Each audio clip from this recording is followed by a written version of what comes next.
अस्सलाम वालेकुम नाजरीन, आज आपको क्रिकेट के हवाले से ताज़ा तरीन और अहम तरीन ब्रेकिंग न्यूज़ से आगाह करते चले। शायकीन क्रिकेट के लिए बहुत बड़ी खुशखबरी। जी हाँ नाजरीन, T20 वर्ल्ड कप मेला सज चुका है। ओमान का पापुआ न्यू गिनी के खिलाफ फील्डिंग का फैसला।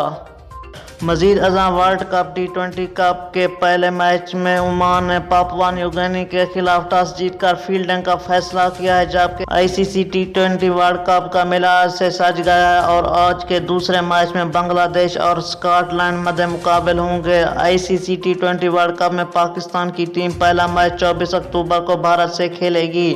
कौमी टीम वर्ल्ड कप में शानदार कारकर्दगी दिखाने के लिए पुरआज़म पहली बार वर्ल्ड कप खेलने वाले कप्तान बाबर आजम ने कहा है कि मुत्तहिदा अरब अमारात में पाकिस्तान ने बहुत क्रिकेट खेली है।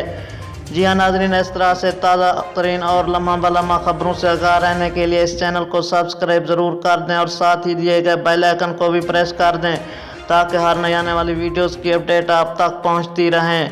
मुझे दीजिए इजाज़त।